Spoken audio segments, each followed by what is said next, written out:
Hey, I'm back for another check-in video. Emerson, how's it going? Okay. I'm probably in the same place that I was in like October when I last recorded one of these. But I think that I'm like in the same place, but I'm like actually starting to like get better. I know.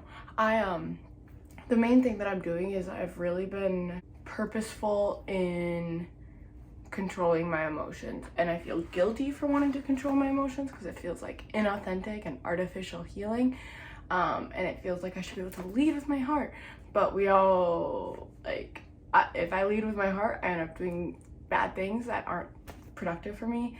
And so like the main thing is I've been going through scenarios in my head and I've just been spiraling and I can't stop thinking, am I the bad guy? Am I the bad guy? Am I the bad guy? Am I the bad guy? And that happens constantly, and it constantly interrupts my day, and I just feel like trash. And then when I go to go journal, I don't want to I'm literally like repulsed by journaling because I'm like, my therapist said, yeah, you spend your whole day thinking about it. Why would you want to write about it then? So true, Amanda. And so I had one of the most productive therapy appointments in my entire life. And I think it's because I finally was able to put a pinpoint in it.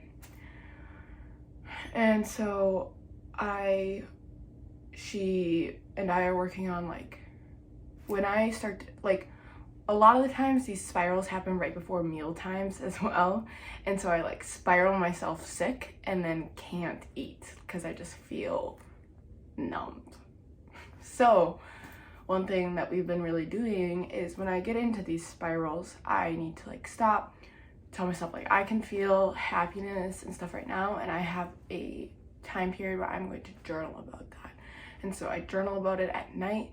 And the one day that I did that, so I usually have been journaling 4 lines a day. I can't get anything more out of me if I journal at all. And when I did that, the first day I did it, I journaled 5 pages. So it's, it's pretty productive. And it was mostly the journal entry was mostly going over the strategy and why I think it would be productive and stuff. But I think that it's going to help me get some structure in my day rather than just random interjections of am I a horrible person? Let's think about it, Emerson. And so that's where I'm at. I also have figured out that my master's program just isn't gonna fulfill me in the way that I thought it was going to be. And there's this difference between burnout and moral letdown, I think it's called, in the workforce, where it's moral letdown, it's you're not necessarily burnt out, you're not doing more work, I'm not working very hard, but you thought that this thing was going to give you some sort of meaning and it promised to give you that, which it didn't. And that's what my master's is kind of doing to me right now. I feel morally kind of let down by it. And so you aren't necessarily, burnout is when you have this intrinsic motivation, you work so hard and then you lose that motivation for your work, and that's burnout. This is a lot different because I'm not working that hard at my master's. I'm really doing the bare minimum, and it's because I have this moral letdown from it. And so reminding myself that I can get intellectual stimulation and that sort of fulfillment in other ways has been fulfilling to me. I've been doing a lot more reading and a lot more creative thinking and a lot more watching stuff that I'm really interested in, or going down little rabbit holes of interest. Okay, so that's good. That, I feel I made kind of 2 big breakthroughs, and it, I'm starting to take care of myself again, which I've been doing. I kind of let go of that stuff, physical health, for a while. I started running again, which has been really insanely good for me. We're gonna make sure that it stays good. That's the fulcrum that we're at, is this good or is this bad? And who's determining that? What part of me, is it me or is it that other guy, So we're working through that. I actually am gonna have a conversation with my dietitian today. But just staying active and cleaning my face and like plucking my eyebrows and doing those like little things, like picking my cuticles off, like those little things that just make you feel a little bit more together, I've been doing.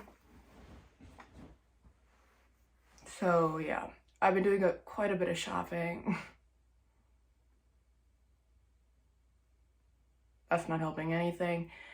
And you know, just generally saying no to plans that I don't really feel like doing. And I in the beginning, in like September, bird is right into my window. In this September, I did a lot of stuff with everyone, and that was really good for me because otherwise I would have just like.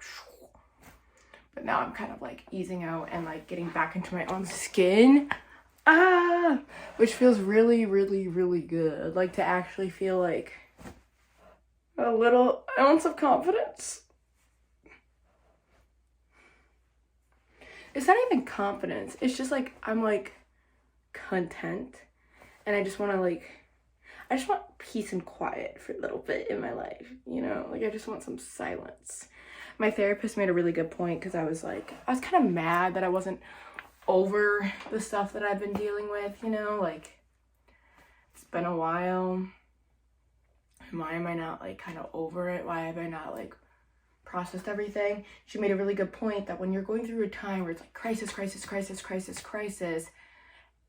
you aren't able to process that until you're like actually safe. So like now that I'm like actually thinking about it, or it's like coming up over and over and over again, that's like my brain telling me that I'm safe to process it. Whereas like in the months following it, when the crisis is sort of end, your body's still in crisis mode. So you think that you get over it faster than what you actually do. But because your body's still in crisis mode, you're just like still pushing, but the situation's kind of better, but you're still pushing through it. And you're not like relaxed, if that makes sense. It does. She explained it beautifully, and I think I portrayed it accurately as well here. So it's gonna take a minute for your body to actually cool down with the situation around you. And so now that my situation has cooled down a bit and my body's sort of following suit, my mind, my body is following suit, I am like thinking about it over and over again, and then I'm getting stressed out why I'm not over it. Well, I'm not over it because I'm first feeling safe now. My mind is still first calming down now. And so now I can actually process it. Very interesting stuff, Amanda. Thank you for that amazing breakthrough session. I feel like a girl boss. But yeah.